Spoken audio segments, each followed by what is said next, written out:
ओम नमः शिवाय। भक्तों को जय श्री राम। बहुत सारे साधक हैं जो कहते हैं जी कि यार हमारा मंत्र सिद्ध हो चुका है। नहीं, क्योंकि मंत्र का जाप तो एक लंबी समय से साधक करता है। कोई साधक अनुष्ठान के द्वारा करता है, 11 दिन का अनुष्ठान, नवरात्र में 9 दिन का अनुष्ठान, कोई 41 दिन का अनुष्ठान करता है। और कोई साधक ऐसे जो कंटिन्यू मंत्र का जाप कंटिन्यू कर ही रहे हैं, चाहे प्रतिदिन थोड़ा करें या ज्यादा करें, जितना भी करें। और किसी भी देवी देवता का आप कर सकते हैं, हनुमान जी का करें या अन्य किसी का भी करें, जिस भी देवी देवता का आप मंत्र जाप करें, तो चाहे जितने समय से भी कर रहे हैं, तो वो मंत्र सिद्ध हो चुका है नहीं हो चुका है, इसका आप कैसे पता लगेगा? किस तरीके से आपको आभास होगा कि वो मंत्र सिद्ध हो चुका नहीं हो चुका है? तो कुछ लक्षण मैं आपको बता दे रहा हूं जिससे आपको ये आभास होगा कि हाँ मेरा मंत्र सिद्ध हो चुका है। सबसे पहले मैं मंत्र की बात कर देता हूं कि मंत्र किस तरीके से, कौन सा मंत्र जपना है, किस तरीके से आपका कौन सा मंत्र कितना जागृत होता है। सबसे पहले बात आती है वाचिक जाप की। तो वाचिक जाप जो होता है, वाचिक जाप होता है मुंह के द्वारा बोलकर, जैसे कि प्रेमानंद महाराज जी राधे राधे राधे राधे राधे बोलते हैं, या अन्य आप भी कोई मंत्र जो बोलकर कर रहे हैं, जो आज दाएं बाएं सुनाई दे रहा है, जैसे ओम नमः शिवाय, ओम नमः शिवाय, ओम नमः शिवाय, ओम नमः शिवाय, ओम नमः शिवाय, दाएं बाएं सुन रहा है, लोगों को दाएं बाएं बैठे वो सुन रहा है, तो इसको बोलते हैं वाचिक जाप। तो वाचिक जाप का फल कम होता है।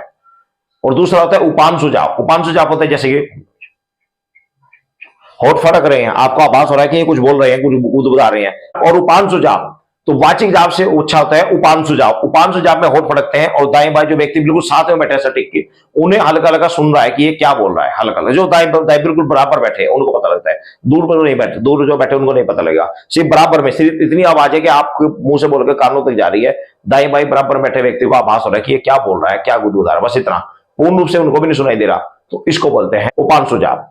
अब तीसरा आता है मानसिक जाप। मानसिक जाप में आपने कुछ भी नहीं बोलना, ना होठ फड़केंगे ना कुछ बोलेंगे, बस आंखें बंद हैं या आंखें खुली हुई हैं, मन ही मन कोई मंत्र जाप चले, जैसे कि कुछ नहीं पता किसी को क्या हो रहा है क्या नहीं हो रहा है। इसको भी, इसमें भी सबसे उत्तम कौन सा होता है? ये तीन मैंने बताया, इन तीनों में सबसे ज्यादा मानसिक जाप होता है। मानसिक जाप में भी किस तरीके से होता है? ये होता है ध्यान सहित मानसिक जाप। इसमें भी आप ध्यान भी कर रहे हैं साथ में और मानसिक जाप भी कर रहे हैं, आप भरकुटी के मध्य में आप अपने इष्ट को देख रहे हैं और मानसिक जाप कर रहे हैं, ये सबसे अति उत्तम होता है। ये सबसे अति उत्तम है, तीनों में सबसे ज्यादा बेस्ट ये होता है ध्यान सहित मानसिक जाप। ठीक है ना? अब आप जाप कर रहे हैं, जाप करते करते आपका मंत्र सिद्ध हो चुका, आपको कैसे पता लगेगा कि मंत्र सिद्ध हो चुका है?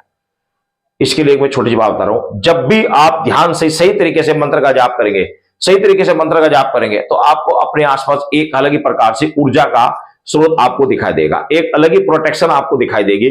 जब मंत्र सिद्ध हो जाता है, सबसे पहले तो आपको लगने लगता है कि मेरे आसपास मेरी बॉडी, मतलब इन मंत्रों के प्रभाव से मुझे अपने आप को आप बहुत ज्यादा सिक्योर, बहुत ज्यादा अपने आप को ऐसा फील करेंगे कि मैं बिल्कुल सेफ हूं, मैं बिल्कुल सेफ हूं। इस सेफ के, इस ऊर्जा, मंत्र की ऊर्जा मेरे चारों तरफ एक कवच का कार्य करती है। आप कहीं से भी निकल जाए तो आपको भरोसा हो जाएगा कि मेरे मंत्र के जाप की ऊर्जा इतनी है कि मैं कहीं से कुछ भी करके चल चला जाऊं, कहीं से किसी प्रकार से चला जाऊं, मेरे ऊपर कोई नेगेटिविटी हैवी नहीं हो सकती। और इस मंत्र के प्रभाव से ही आपके बहुत सारे कार्य अनायास होने प्रारंभ हो जाते हैं। ऐसे कार्य जिनका आपको पता भी नहीं लगता, वो अपने आप ही हो जाते हैं। तो ऐसे बहुत सारे कार्य अपने आप ही होने लग जाते हैं, अपने आप ही। कोई कार्य अटक रहा था, कोई फाइल अटकी हुई थी या कोई घर की समस्या अटकी हुई थी, आपको लग रहा था ये सोल्व नहीं हो पाएगी, लेकिन वो अचानक से अपने आप ही थोड़ी मेहनत के द्वारा ही सोल्व हो जाती है इस मंत्र के प्रभाव से। तीसरा, जब मंत्र का जाप करते हैं तो बॉडी वाइब्रेशन करनी शुरू कर देती है। बहुत सारे साधक ऐसे देखो आपसे इस प्रकार से हिलते रहते हैं, इस तरीके से हिलते रहते हैं। तो ज्यादा हिलना तो होता है, इस तरह से ज्यादा हिलते हैं, तो ये ज्यादा जो हिलना होता है ये होता है ब्रह्मांड की ऊर्जा उनके ऊपर गिर रही है, जिसको बॉडी एक्सेप्ट नहीं कर पा रही, अभी धीरे धीरे एक्सेप्ट कर रही है धीरे धीरे। तो ये तो होता है अलग अलग लक्षण। लेकिन कुछ साधक ऐसे होते हैं जो हल्का हल्का उनको आभास होता है, हल्का हल्का, बस बात है, शरीर ज्यादा नहीं हिलता। ज्यादा हिलना होता है तो होते हैं ऊर्जा के कारण। लेकिन अगर मंत्र सिद्ध होता है तो शरीर में एक अलग प्रकार का आभास होता है, हल्का हल्का सा वाइब्रेशन होती है, बहुत हल्की सी, ज्यादा महसूस नहीं देती है। जैसे कि अभी मेरा शरीर आपको महसूस दे रहा, तो इस तरीके से हल्का सा वाइब्रेशन उनको महसूस देता है कि हाँ मंत्र जाप के सारी कि हाँ कुछ है। दूसरा, शरीर भारी हो जाएगा, सारी भारी हो जाएगा शरीर एकदम। जैसे जिस साधक का मंत्र सिद्ध होगा, जब वो मंत्र का जाप करेगा तो उसका शरीर भारी होगा। लंबी लंबी उबासी भी आ सकती है, ठीक है ना? लंबी लंबी उबासी भी आ सकती है।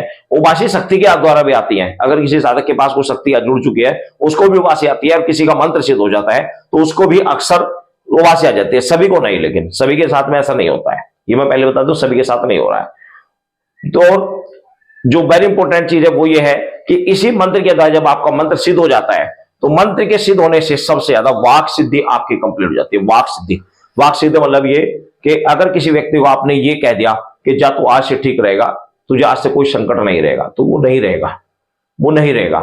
वो उस मंत्र के प्रभाव से आपने उसको बोल दिया, मंत्र के प्रभाव से उसका कार्य संपन्न हो गया। तो इस तरीके से होता है। आपने किसी व्यक्ति के ऊपर कुछ निगेटिविटी कुछ है, मंत्र पढ़कर फूंक मार जाए तो तत्काल उसको आराम लग जाएगा। तो ये सब होता है मंत्रों के कारण, मंत्रों के जब इसका मंत्र सिद्ध हो जाता है। और अब मैं आपको एक वेरी इंपोर्टेंट चीज बता दे रहा हूं कि अगर आपको जानना है कि आपका मंत्र सिद्ध हुआ है नहीं हुआ है, इसके लिए वेरी इंपोर्टेंट चीज बता रहा हूं, लेकिन सोच समझ के प्रयोग करना। इस प्रयोग से, एक प्रयोग से आपको पता लगेगा आपका मंत्र कितना सीधा है, कितना सीधा है, कितना नहीं है। आपने कोई पौधा ले लीजिए, कोई गमले के अंदर कोई पौधा लगा लीजिए, उसको प्रतिदिन, लेकिन ये उनके लिए है जो ज्यादा ही विश्वास नहीं करते, उनके लिए प्रयोग बता रहा हूं, वैसे इसका प्रयोग करना नहीं चाहिए। लेकिन अगर कोई सोचता है कि भाई बिल्कुल ही मुझे जान नहीं है कि हाँ मेरा मंत्र सिद्ध है, तो उसके लिए बता रहा हूं। एक पौधा कोई ले लीजिए, उस पौधे के ऊपर आपने मंत्र पढ़ा, फूंक मारे, मंत्र पढ़ा, फूंक मारे, और ये भावना करिए कि ये पेड़ा पौधा सूख जाए, ये पौधा सूख जाए। एक हफ्ते तक आपको इस तरीके से करना, प्रतिदिन कुछ देर तक मंत्र पढ़े, फूंक मारे, और भावना करे कि तू सूखेगा, तू सूख जाएगा, तू सूख जाएगा। एक हफ्ते तक इस पर प्रयोग करें, एक हफ्ते तक उसको देखें।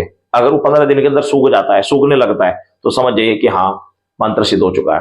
फिर उसके ऊपर मंत्र पढ़े, फूंक मारे, तू जागृत हो, तू सही हो, वापस ठीक हो जाएगा, फूंक मारे, मंत्र पढ़े, फूंक मारे, मंत्र पढ़ो। इसको भी एक हफ्ता करें तो वह सूखा पेड़ा भी अपने आप वापस चेतन हो जाएगा। लेकिन बिल्कुल लकड़ी नहीं होना चाहिए, बिल्कुल सूखा है, बिल्कुल खत्म हो चुका, तो वो तो हो चुका है।